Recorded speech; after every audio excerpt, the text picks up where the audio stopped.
আসসালামু আলাইকুম রহমতুল্লাহি অবরকাতু। বন্ধুরা, আগের দিন আপনারা শিখেছিলেন পেশ চেনার উপায়, পেশযুক্ত অক্ষর, পেশ কিভাবে পড়তে হয়। আজকে আমি আপনাদেরকে শেখাবো পেশযুক্ত শব্দ। দেখেন, এখানে আলিফের ওপরে যে চিহ্নটি রয়েছে এর নাম হচ্ছে পেশ। প্রত্যেকটা অক্ষরের ওপরে পেশ আছে। আপনারা এইভাবে পড়বেন: আলিফ পেশ উ, বে পেশ বু, উ বু, লাম পেশ লু, উ বু লু।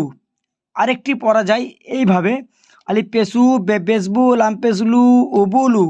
এইভাবে পড়বেন না, এটি ভুল নিয়ম, এটি ভালো পড়া হয় না।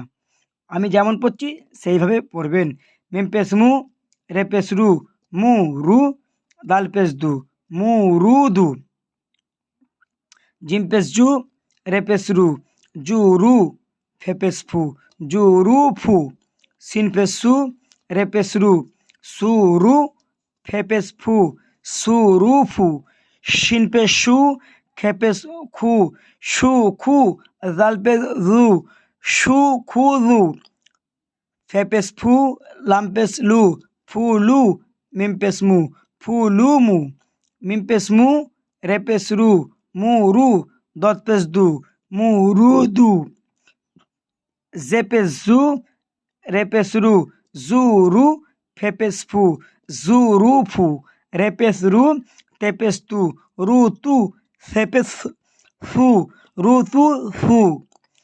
এখন আপনারা শিখলেন বানান সহকারে পড়া।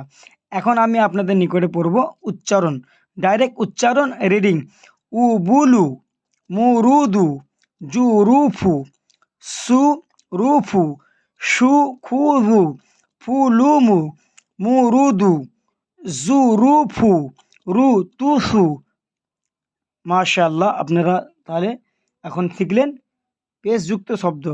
আপনারা আমার প্রত্যেকটা ভিডিও ফলো করবেন, ইনশাআল্লাহুল আজিম আপনারা অতি সহজে কোরআন শরীফ পড়া শিখে যাবেন।